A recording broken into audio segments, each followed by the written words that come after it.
Você tem fé? Você é uma pessoa otimista?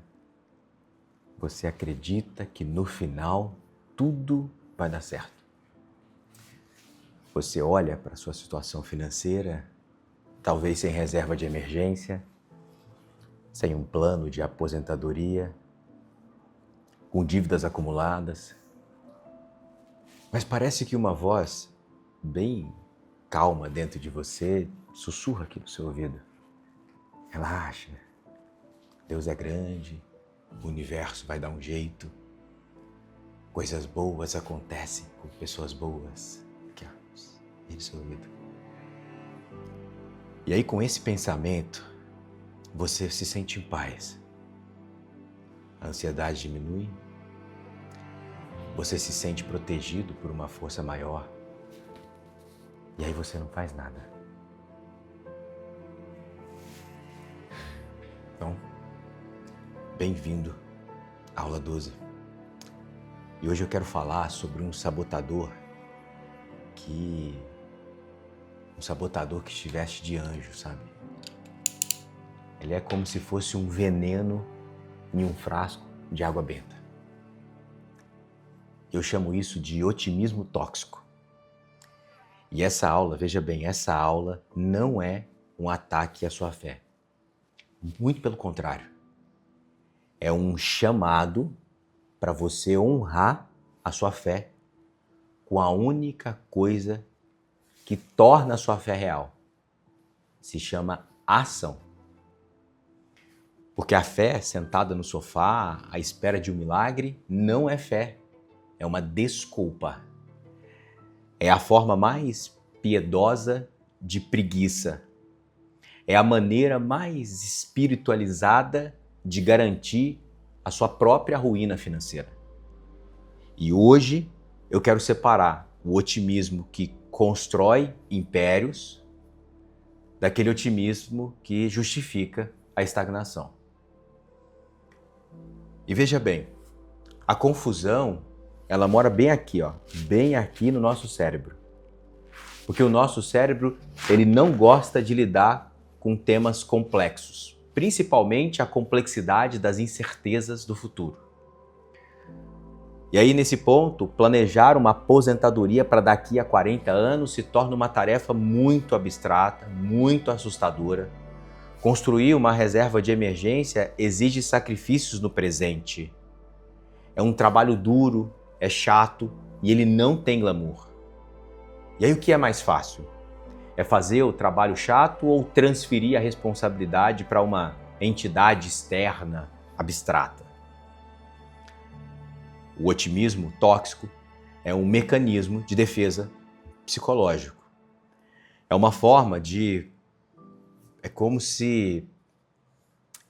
um pensamento mágico.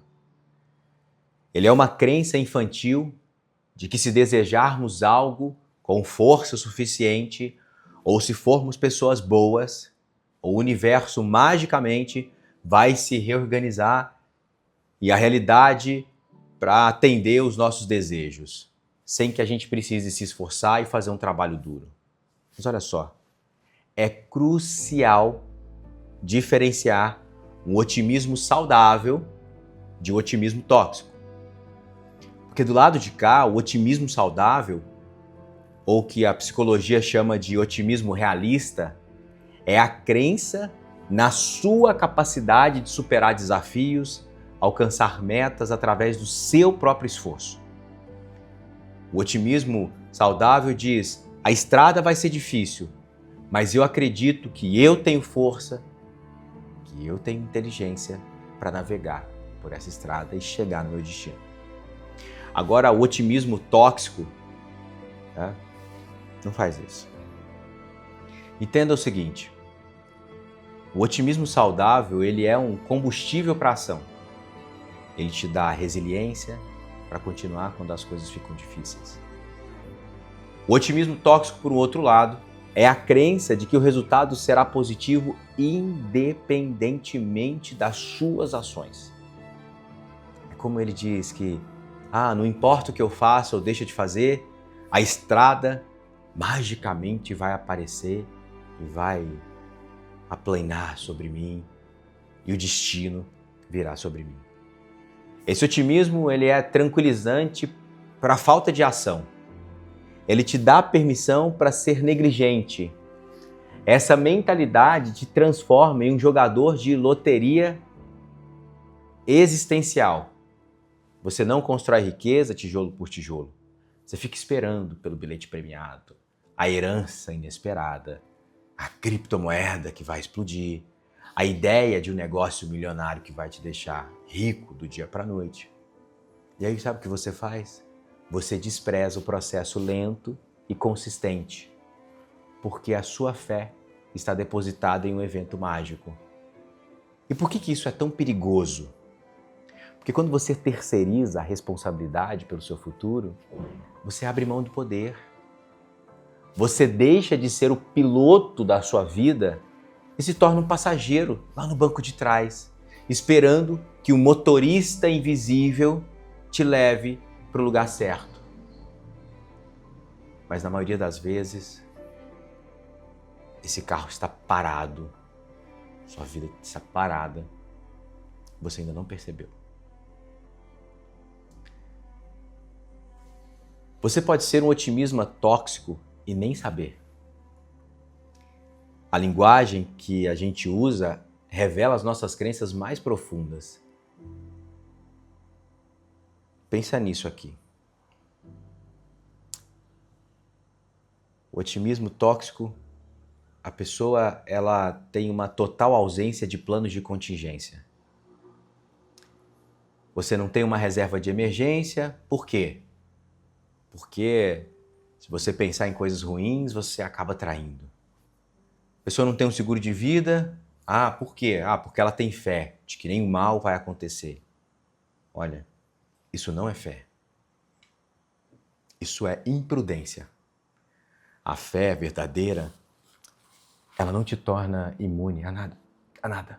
Ela não te torna imune às tempestades da vida. Ela te dá força para construir uma arca antes que a chuva comece. A ausência de um plano B é o maior sintoma de que você está usando a sua fé como desculpa para não agir. Um segundo sintoma é a linguagem da passividade. Presta atenção em como você fala dos seus objetivos. Tem gente que diz, se Deus quiser, eu vou me aposentar bem.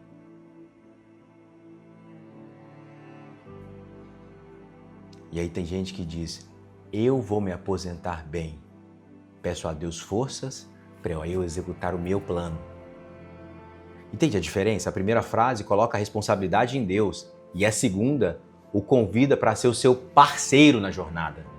Se a sua linguagem sobre o futuro está sempre no condicional, no dependente de uma força externa, você está operando no modo do otimismo tóxico.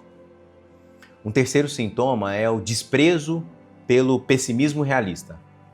Quando alguém, sei lá, às vezes um consultor financeiro, um amigo prudente, te apresenta o risco sobre algo, um cenário negativo, muitas vezes a sua reação pode ser de desdém, do tipo, nossa, que energia negativa.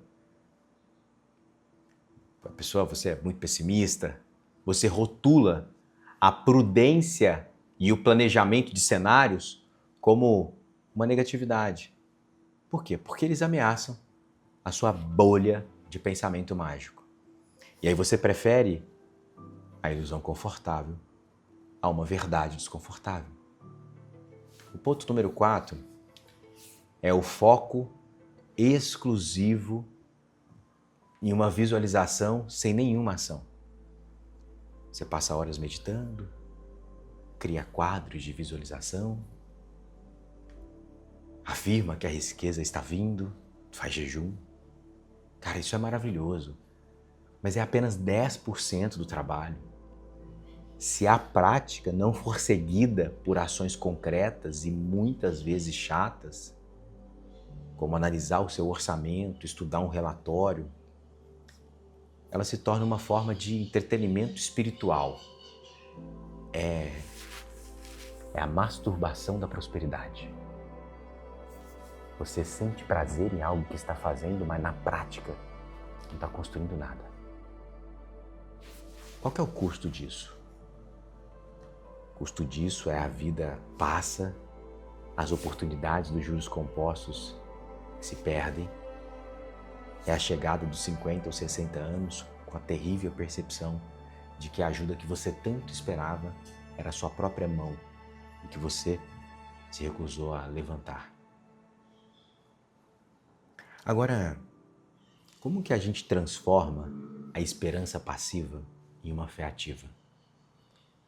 Como que a gente convida Deus ou o universo para se tornar o nosso copiloto ao invés de esperar que Ele dirija por nós? Eu quero te entregar agora 4 passos para você integrar a sua fé com a ação. Pega a sua anotação aí.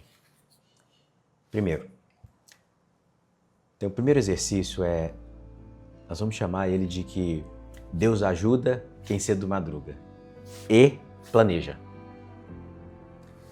Pega o seu maior objetivo, o seu objetivo financeiro, aquele que você entregou na mão do destino, do tipo, quero me aposentar de forma tranquila. E agora, a sua tarefa é criar um plano de ação. Vamos chamar de plano de ação divino. Pergunte-se, se Deus me desse toda a força e inteligência do mundo para realizar esses 3 objetivos, quais seriam os 3 primeiros passos práticos que eu deveria tomar? Talvez você deveria abrir uma conta numa corretora, uma conta de investimento, descobrir quanto que você precisa economizar por mês. Talvez você iria automatizar o aporte de R$100 por mês. O que você está fazendo? Você está transformando a esperança, uma esperança vaga, em um plano de ação concreto. Você está dizendo ao universo, eu estou pronto para fazer a minha parte. Segundo passo, é a regra do reze e reme. Reze e reme. Para mim, essa regra é uma regra de ouro. Para cada ato de fé, você deve atrelar uma ação correspondente. Um exemplo, você ora por prosperidade? Então você também tem que fazer a planilha de orçamento. Você está meditando para atrair a abundância? Então você precisa cancelar a assinatura desnecessária. Você afirma que riqueza está vindo? Então você tem que estudar um novo tipo de investimento. Porque a fé sem obras, ela é morta. A oração sem ação é apenas uma conversa. O universo só conspira a favor daqueles que estão se movendo. O terceiro passo é o plano B divino. O otimismo tóxico te faz ignorar os riscos. A fé saudável te faz planejar. Crie um plano B divino. Para cada objetivo financeiro, pergunte-se: o que eu posso fazer para me proteger se as coisas não saírem como eu planejei? Se eu perder o meu emprego, será que eu tenho uma reserva de emergência de 6 meses? Se o mercado cair, a minha carteira está diversificada? Se uma doença aparecer, eu tenho um seguro-saúde? Você está honrando a sua fé ao dizer: eu confio que as coisas vão dar certo, mas eu me preparo, mesmo se der errado, para que eu ainda possa continuar em pé. Isso é fé madura, é fé que constrói. Passo 4. É a prática da gratidão ativa. O otimismo tóxico, ele te faz ignorar o presente. A fé saudável, ela te faz honrá-lo. Toda noite, antes de você dormir, escreva 3 coisas pelas quais você é grata de forma genuína. Pensa na sua vida financeira atual. Não pode ser uma coisa do tipo, eu sou grato pelo dinheiro que eu vou ter. Sou grato pelo salário que eu vou receber. Não. tem que ser real. Eu sou grato pelo teto que eu tenho, eu sou grato pela lição que eu aprendi com um erro tal. A gratidão ativa, ela te ancora no presente e ela te impede de usar o futuro como uma fuga da responsabilidade do agora.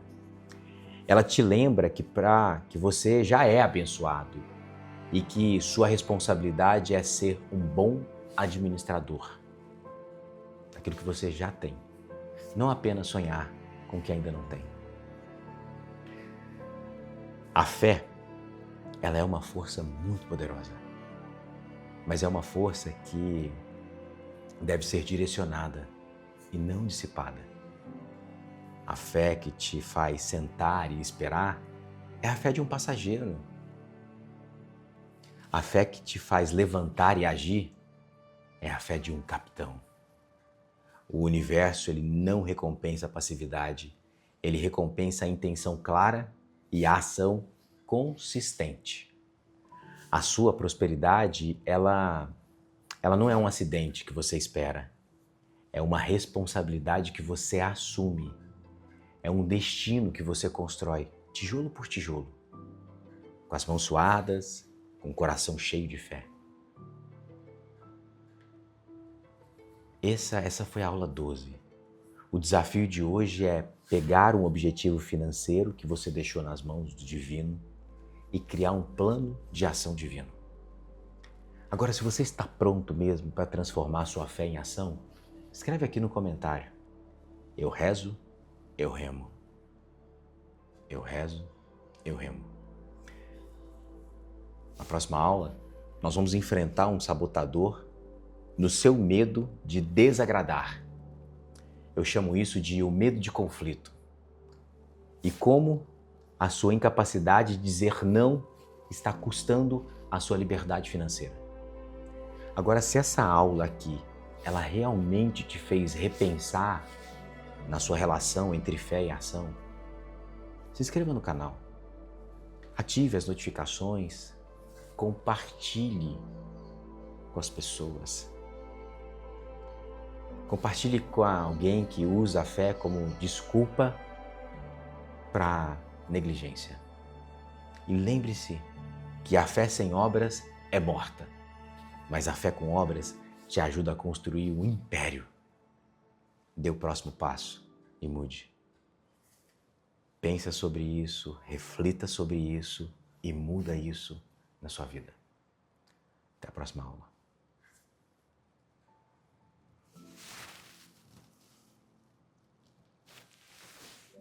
Ó, em algum lugar aqui dessa tela tem um QR Code.